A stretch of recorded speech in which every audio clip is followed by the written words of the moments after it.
extend your cooperation. George Fernandez. Kindly remember the time limits also.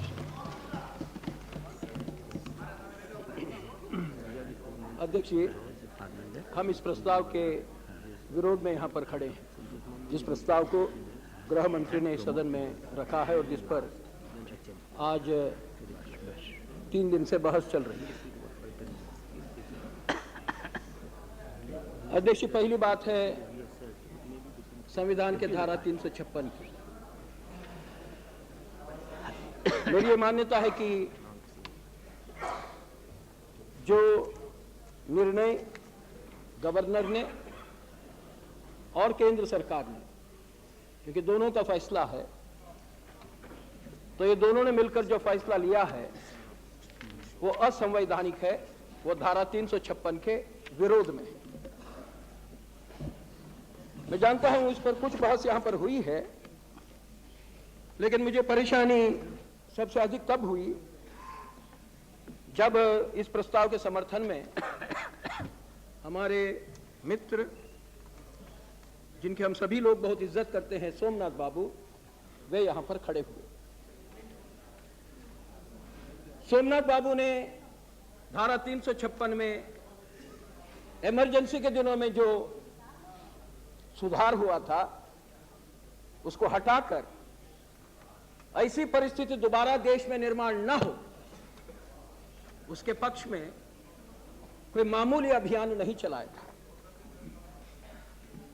और उस अभियान के तहत इस सदन में जब 1978 को संविधान के संशोधन का एक विधेयक आया था, उसमें सबसे मजबूती से धारा 356 के समाप्ति के लिए सबसे बढ़िया तर्क देकर बोले हुए जो व्यक्ति थे वे सोमनाथ बाबू थे। मैं बहुत दुख से ये बात को अध्यक्ष आज यहां पर कह रहा हूं, क्योंकि जब उनके जैसे व्यक्ति एक ऐसी मजबूत भूमिका लेने के बाद, उसके पीछे सबसे बढ़िया तर्क देने के बाद किसी कारणवश उससे दूर हटते हैं, तो फिर अनेक चीजों पर विश्वास उड़ जाता है। और विशेषकर इस देश के प्रजातंत्र को बना रखने की जो जरूरत उन्होंने अपने भाषण के दौरान कही थी, तो हम लोग कैसे बना रखेंगे, इस पर मन में बड़ी परेशानी हो जाती है। सोमनाथ बाबू को याद होगा कि जब 6 महीने के 2 किस्त और 1 साल के बाद कतई ना हो धारा 356 का इस्तेमाल, तो ये जब प्रस्ताव इस सदन के सामने आया तो आपके संशोधन थे 6 महीने का 3 महीना करो, दूसरे 6 महीने का फिर 3 महीना करो, और कुल मिलाकर 356 कभी भी इस देश में कहां भी 6 महीने से ज्यादा ना हो। और उसके तर्क में उन्होंने कही हुई बातें अध्यक्ष जी, उन्हें सदन में आज याद करना जरूरी है। मैं उनको याद दिलाने के लिए नहीं कह रहा हूं, मैंने कहा कि आज सदन में याद करना जरूरी है, क्योंकि वो हमेशा के लिए याद रखने लायक वो बातें हैं। सोमनाथ बाबू ने अपने संशोधन पहले रखा और अगले दिन जब इस विधेयक पर बहस हुई थी, तब अब उनका पूरा भाषण की बात सदन को याद दिलाने की जरूरत नहीं, लेकिन इस सदन में 1977 में 78 में जो लोग थे उनमें से अधिकांश लोग आज नहीं हैं, यहां नए लोग हैं। उनको यह मालूम होना जरूरी है कि वो लोग किस चीज के लिए आज उनसे वोट मांगा जा रहा है, और वो भी हम लोगों के सबसे बुजुर्ग, सबसे इज्जत अधिक जिसको हम लोगों ने देना चाहिए, वे माननीय गृह मंत्री इंद्रजीत गुप्ता जी आज किस प्रस्ताव पर वोट मांग रहे हैं, ये बात सभी सदन के सदस्यों ने समझना बहुत जरूरी है। सोमनाथ बाबू वो कहते हैं कि क्यों हमारा विरोध है, और आगे जाकर बोलते हैं the position is that starting from 1959 and during the great leadership of Congress of Shrimati Indira Gandhi, by machinations of the center and not because of any bona fide reasons, Article 356 had been used for political purposes and not for any administrative reasons. This is an experience of the application of Article 356. It has been used indiscriminately against political opponents in West Bengal. We have been victims in Kerala. We have been victims in Orissa. Then people have been victims in Uttar Pradesh, Haryana and whatnot, and so on. लेकिन आगे उनका तर्क. Article 356 is very antithesis of a federal structure of government in this country. They cannot really go together. Either they cannot, or Somnath Babu, sometimes they can. नहीं, आपका हमने पढ़ा है, हमने आपका पूरा भाषण पढ़ा और उस पर भी मैं टिप्पणी करूंगा आखिर को. लेकिन यह अपेक्षा नहीं है, क्योंकि यह मामला सोमनाथ बाबू, आज कौन उत्तर प्रदेश में सरकार बनाएगा नहीं बनाएगा, आज बंगाल में कौन सरकार में है कौन नहीं है, ये नहीं है. यह मामला हमेशा हमेशा के लिए एक मापदंड के तौर पर आप बना रखेंगे, क्योंकि सत्ता बदलती है. और अगर आप भी यही परंपरा को यहां पर कायम करके चले जाएंगे तो कल फिर आप ही के ऊपर इसका क्या असर पड़ेगा, इसका बारे में आज सोचना बड़ा कठिन लगता है मुझे. आप आगे बोलते हैं, if a political party in power loses its majority, or if there is uncertainty in the government at center, there is no provision for president's rule. Then why should you take the states as second-class political entities? Now in the present context, we have seen different political parties are ruling different states in this country. Now there is no protection whatsoever against the misapplication of a political misapplication of Article 356 so far as a particular state is concerned. Therefore, we have suggested that in cases where only elections cannot be held, then for 3 months there can be a sort of interregnum only to allow the elections to be held. और कल आपने ये सारे चीज का खिलाफ, परसों आपने ये सारे चीज के खिलाफ यहां पर सरकार या कमीशन का आधार लेकर परसों आपने यहां पर बहस की, और धारा 356 को भी नया अर्थ लगाने की परसों आपने यहां पर कोशिश की. आगे आप कहते हैं, we have suggested that in cases, माफ करिएगा, we can allow to that extent, but we would be happy if Article 356 altogether goes. Due to the overbearing attitude of the center, they can stifle state governments in different manner, not only in respect of political and constitutional power, and there is economic strangulation of different state governments in this country. Article 356 cannot go side by side with the federal structure of our country. We are clear about this. The people of this country are convinced about this. Article 356 is a method of crushing political opposition in this country, as also the dissidents in the ruling party. Therefore, we are objecting to it, Somnath Babu, on principle. On principle.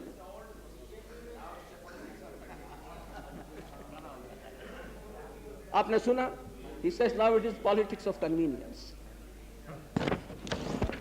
खैर, तो अध्यक्ष जी, मैंने इसलिए इसको आज यहां पर याद दिलाया क्योंकि इस पर मतदान होना है और हम चाहेंगे कि लोग जरा सोचकर इस पर मतदान करें, अपने अतीत को ना भूलें, अपने प्रिंसिपल्स को और कन्विक्शंस को ना भूलें, और केवल एक प्रदेश में अपने सोच में जो एक विशेष परिस्थिति है जिस पर मैं बोलने वाला हूं. BJP is also a matter of convenience for you. हम लोग सिद्धांत की बात कर रहे हैं, हम लोग सिद्धांत की बात कर रहे हैं. I deny principle of convenience. Mr. Chacko has made a comment which you were referred to. I have said we have to save the country. I said with greatest unhappiness I am here today speaking on this motion. I have said that this is a fractured polity. The result is today the government, there has to be some administration there, and you and your friends, your big brother cannot do it. What can be done in this country? I asked Mr. Joshi. Somnath I Babu, cannot told you reply. that we must be invited to form the Somnath government. Babu, And we can give the उसके administration लिए government. I told you very clearly. It is very easy. And I still Certainly. say that we can provide the government. We cannot take the country for a ride just to suit We you. can't take the Just to suit you. No, you cannot do Somnath that. Babu, Mr. you cannot take Fernandez, the constitution for a right just to suit your present convenience. Mr. Fernandez, ये तो इतना ही सही है. Mr. Joshi, I think- days. I hope you will be able to give the list Mr. of Chatterjee, I think members let of the him speak. UP Assembly who can form this government today. हम आएंगे Give उस that पर। list. हम आएंगे उस Give पर। that list, please. आज Mr. Fernandez,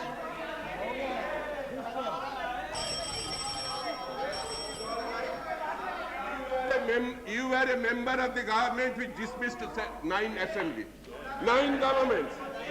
You were a member of that government. You were a member of the government which dismissed 9 governments, provincial government. Don't bring those things. I wanted to avoid those things. You are forcing me to bring this. please, Mr. Fernandez, please continue.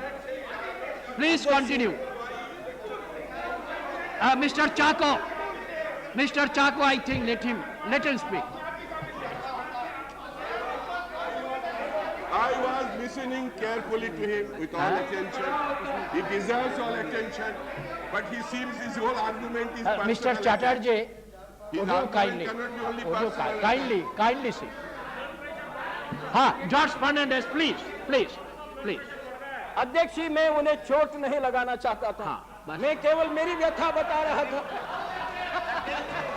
मैंने नहीं सोचा था नहीं, इतनी आप- चोट लगेगी।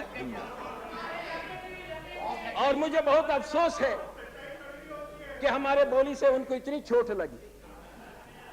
अच्छा, ठीक है, अध्यक्ष जी, मैं continue. धारा 356 की बात करना चाहता हूं, क्योंकि सोमनाथ बाबू ने धारा 356 पर भी यहां पर कई टिप्पणियां की हैं और उसको एक ऐसा अजीब अर्थ देने का प्रयास किया है जो पता नहीं कल अगर अदालत में खड़े होकर इस पर तर्क करने की, बहस करने की जरूरत पड़ेगी, वो उसी तर्क को देंगे या नहीं देंगे।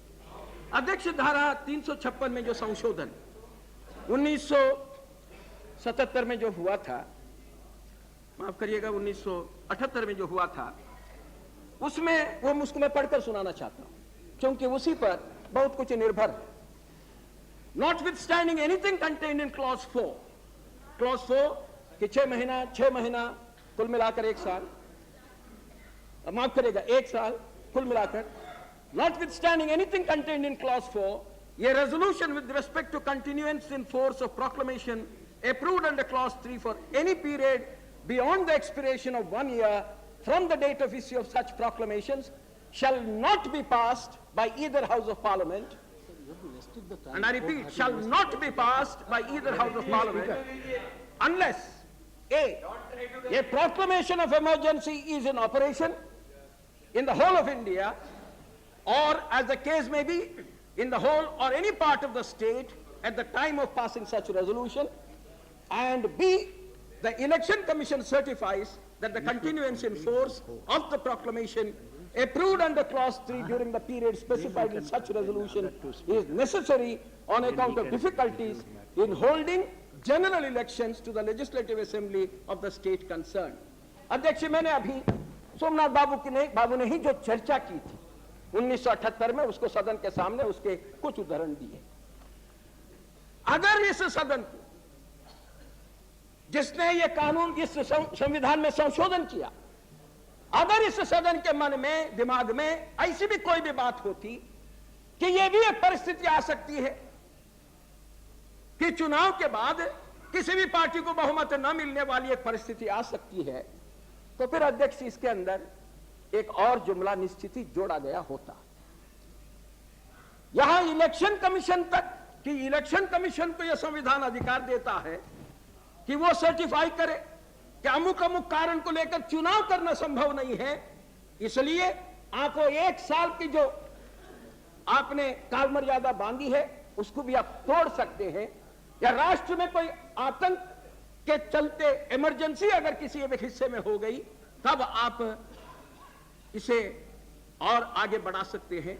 तो अध्यक्ष जी, संविधान में संशोधन करते हुए ना सोमनाथ बाबू ने, ना और जिन जिन लोगों ने इस पर उस समय विचार किया था, उन्होंने इस बात पर कोई तब अलग फैसला नहीं लिया। अब हमें आश्चर्य हुआ जब मुरली मनोहर जोशी जी ने यहां पर सरकारिया कमीशन पर काफी लंबी उसके उदाहरण देकर यहां पर बातें की, तो सोमनाथ बाबू ने उस तर्क को काटा यह कहकर कि आपने उदाहरण लिया है कौन सा, वो 4.11.03 का उदाहरण, और हम आपको बता रहे हैं 6.4.01। अब अध्यक्ष जी, हम चाहेंगे कि हम उसको पढ़ें, क्योंकि सोमनाथ बाबू ने जब ये बात बता दी तो उन्होंने उसका पहला हिस्सा जो बड़े मजबूती से रखा, ये failure of constitutional machinery may occur in a number of ways. Factors contribute to such a situation are diverse and imponderable. It is therefore difficult to give an exhaustive catalogue of all situations which would fall within the sweep of the phrase, the government of the state cannot be carried on in accordance with the provisions of this constitution. Even so, some instances of what does and what does not constitute a constitutional failure within the contemplation of this article may be grouped and discussed under the following heads. A, political crisis. बाकी का कोई मतलब नहीं है, उस पर समय लेने की जरूरत नहीं है, लेकिन आज ये पॉलिटिकल क्राइसिस जिसको कल सोमनाथ बाबू ने हम पर रखा परसों, a constitutional breakdown may be the outcome of a political crisis or deadlock. This may occur where after a general election, no party or coalition of parties or groups is able to secure an absolute majority in the Legislative Assembly, and despite exploration of all possible alternatives by the governor, और यहाँ सोमनाथ बाबू ने कल एक मजेदार बात कही, उन्होंने 4-5 शब्द इस्तेमाल किए. He does not talk of a floor test. He does not talk of floor test for the sake of floor test. ये आपका, सॉरी, ये आपने वो बात कही. अब अध्यक्ष जी, ये situation emerges where there is complete demonstrated inability to form a government commanding confidence of the Legislative Assembly.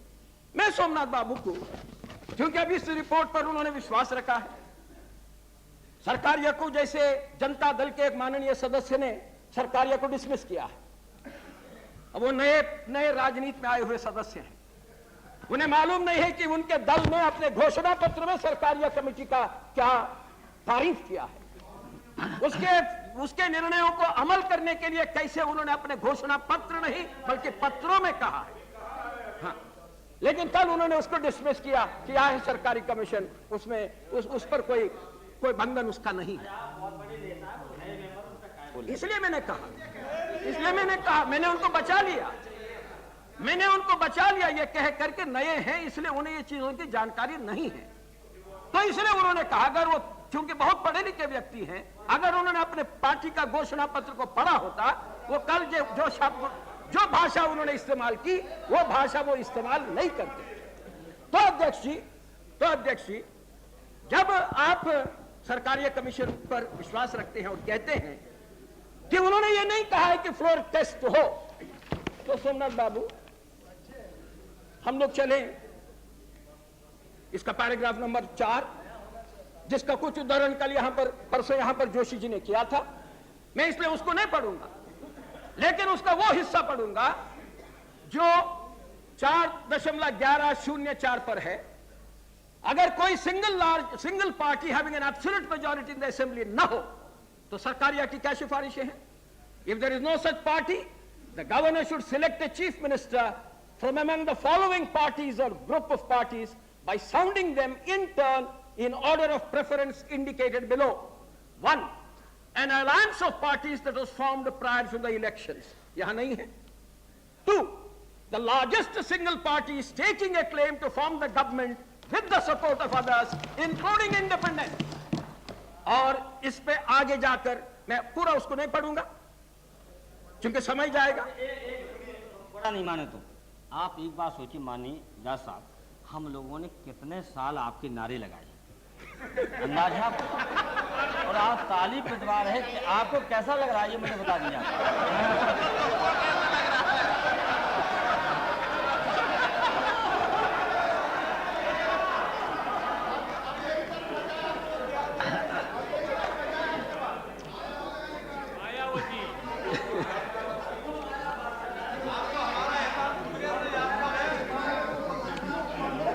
तो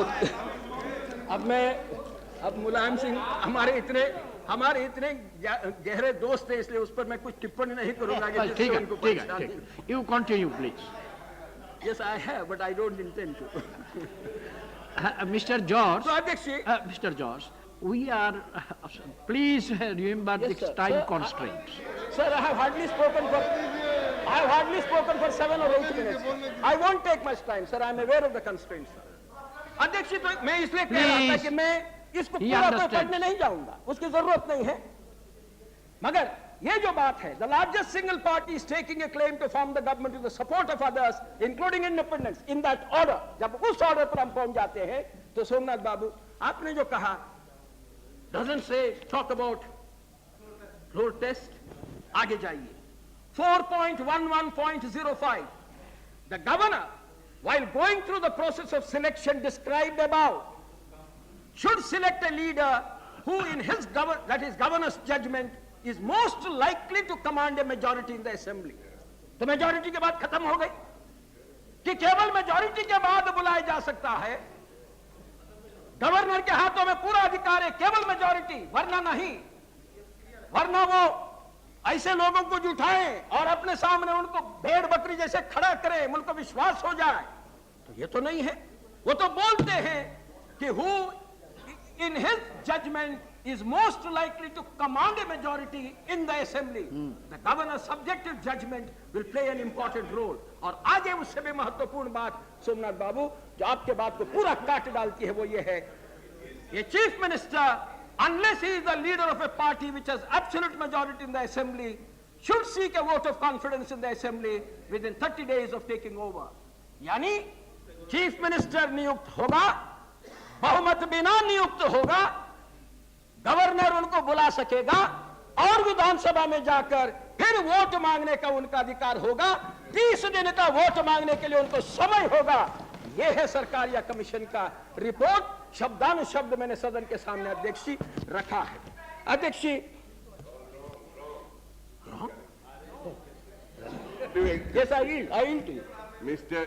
Mr. Fernandez is reading extracts from Sarkaria Commission report. I am not going into what is my party stand on that. Generally about not on 356 alone. But he has made a distinction between a new election position after a general election and the question of ascertainment of the loss of majority by a chief minister. This is the difference, distinction he has clearly made. That's why the portion I read out was one of the eventualities which the Sarkaria Commission contended, thought of, that after a general election, a constitutional machinery will be deemed to have broken down if nobody is in a majority to form a government. That's what he has given an example of breakdown of constitutional machinery. Really, that was what Mr. Murli Manohar Joshi was contending otherwise. I said Sarkaria Commission itself has said that. I read out.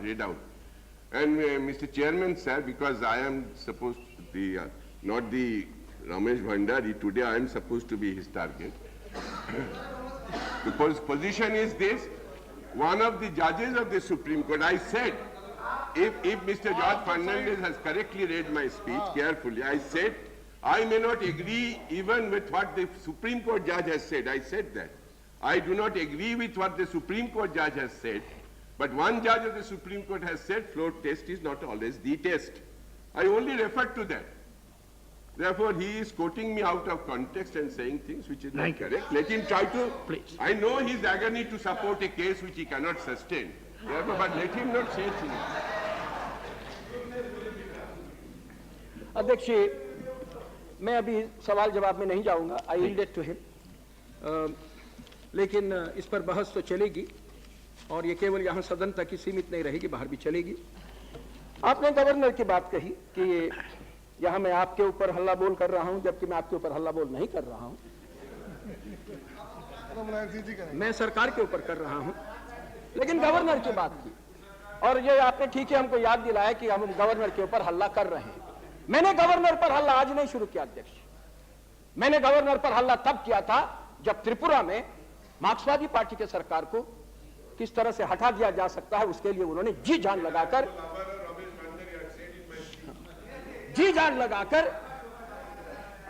उन्हें हटाने की कोशिश की. और उस समय आपने सही भूमिका ली थी। अब तर्क ये दे सकते हैं कि वो सेक्युलर गवर्नमेंट थी, और यहां तो आप अभी सेक्युलर गवर्नमेंट बनाने के लिए प्रयत्नशील हैं, तो ये आप कह सकते हैं। लेकिन मेरा आरोप है आज सरकार के ऊपर, आरोप ये है कि जब गवर्नर को वहां पर भेजा, रमेश भंडारी को गवर्नर करके भेजा, उन्हें यही मैंडेट देकर भेजा। कौन कौन उसमें शामिल थे उसकी बहस यहां नहीं चाहिए, अभी हम बाहर करेंगे उसे।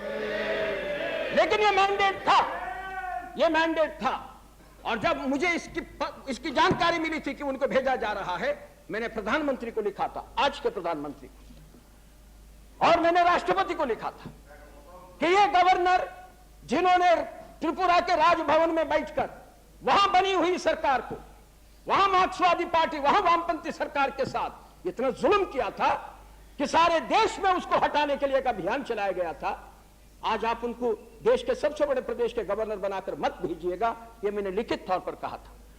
मैंने ये भी कहा था कि ये गवर्नर वो व्यक्ति हैं जिन्होंने, जब आज सुबह हमारे मित्र राम नाईक जी ने एक बात यहां पर छेड़ी, वो घोटाला, शेयर घोटाला, सिक्योरिटी स्कैम, तो वो सिक्योरिटी स्कैम के संदर्भ में जब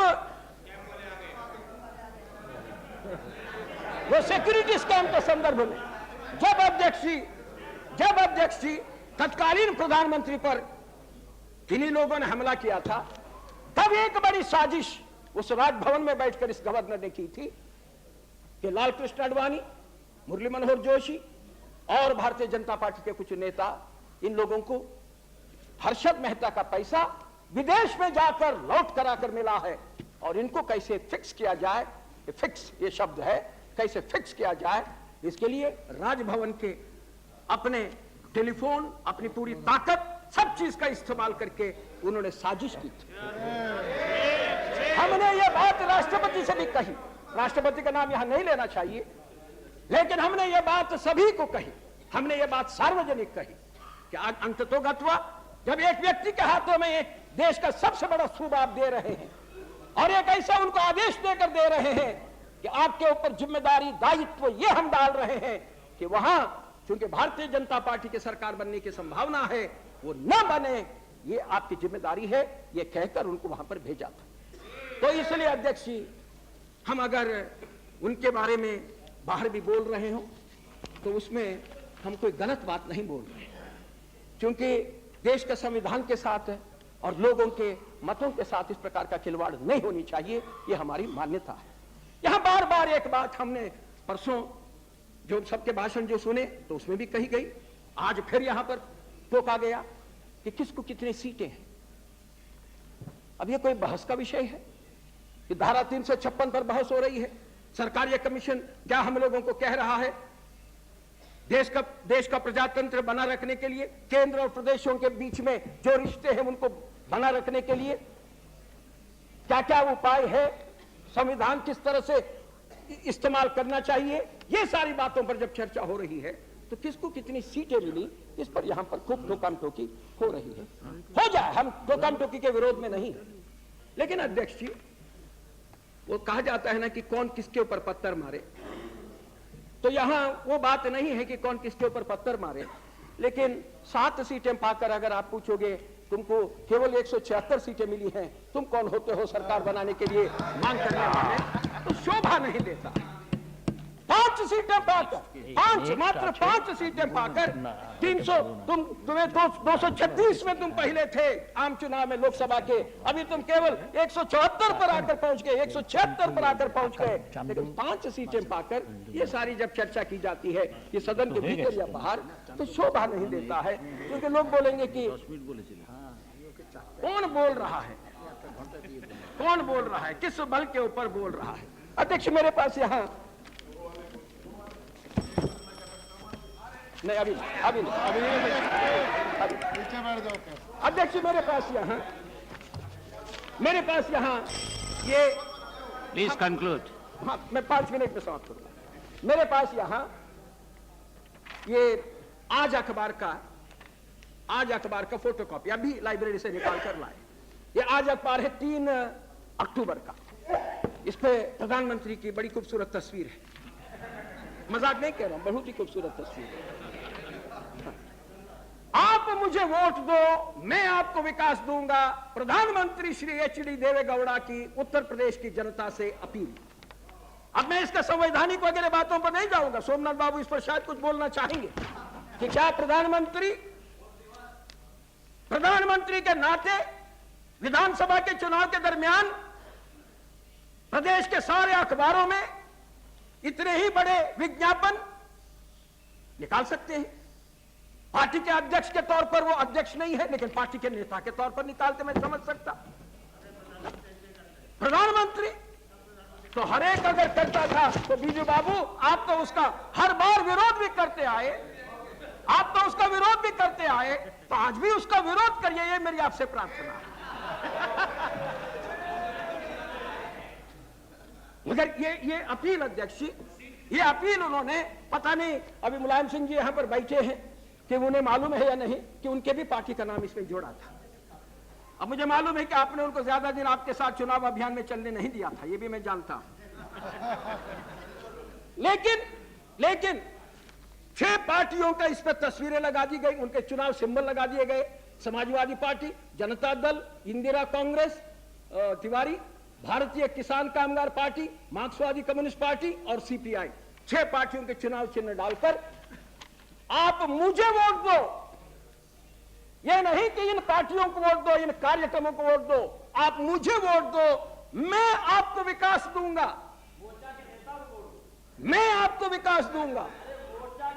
वोट दो, ना, शुद्ध हिंदी है, शुद्ध विशुद्ध बोलो, शुद्ध हिंदी है, आप मुझे वोट दो, मैं आपको विकास दूंगा। और इतना सब करने के बाद, और इसमें सारी बातें हो गई थी। इसमें जो सबसे मोटे अक्षरों में जो लिखा था, एक तरफ सांप्रदायिक एवं पूंजीवादी ताकतें हैं जो राष्ट्र को विनाश की ओर धकेलना चाहती हैं, और दूसरी ओर संयुक्त मोर्चा है जो धर्मनिरपेक्षता, सामाजिक न्याय और किसान मजदूर राज्य की स्थापना की लड़ाई लड़ रहा है। ये नारे लेकर ही आप गए थे, प्रधानमंत्री गए थे। और ये नारे के बाद समाजवादी पार्टी ने जो वोट पाया तो प्रधानमंत्री के मेहरबानी से नहीं पाया। उन्होंने जो सीटें पाई वो अपने बलबूते। हम मुलायम सिंह जी की शक्ति क्या है, वो कितना काम करते हैं, उनकी राजनीति कैसे उस जमीन पर है, तो वो मुझे किसी ने बताने की जरूरत नहीं है। इसलिए मैं उनके तारीफ में करके नहीं कह रहा हूं, मैं वस्तुस्थिति को यहां पर रख रहा हूं कि मुलायम सिंह जी ने जो कुछ भी पाया है अपने बलबूते पाया है।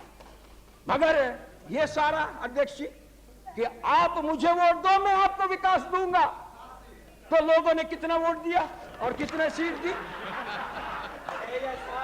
प्रधानमंत्री के पार्टी को मिली 7, वामपंथियों को मिली 5, तिवारी कांग्रेस को मिली 4 और अजीत सिंह वाली पार्टी को मिली 8, और मेरे ख्याल से वो अभी 7 भी नहीं है। और कौन थे? बस कुल मिलाकर मिली 24, हमें 2 मिली।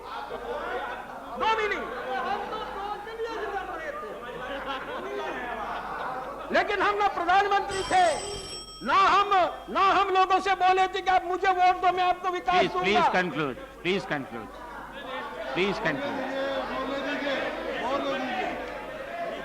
We have spoken more than half an hour. आधा घंटा से ज्यादा आप बोल चुके हैं। इसलिए अध्यक्ष जी, आधा घंटा से ज्यादा बोल चुके हैं। इसे हमें समाप्त खत्म करूंगा अध्यक्ष कीजिए। जी। मैं इसलिए ये बात को यहाँ पर बता रहा समाप्त हूं, कीजिए। क्योंकि जब ये बात कही जाती है बार बार, किसको कितना वोट मिला, किसको कितने सीटें मिली, हकीकत ये है कि आज उत्तर प्रदेश के विधानसभा में भारतीय जनता पार्टी सबसे बड़ी पार्टी के तौर पर है, और जो केवल हिंदुस्तान में नहीं बल्कि विश्व के पैमाने पर जो संसदीय प्रणाली है उसके मुताबिक आज उस पार्टी को सरकार बनाने के लिए बुलाना चाहिए।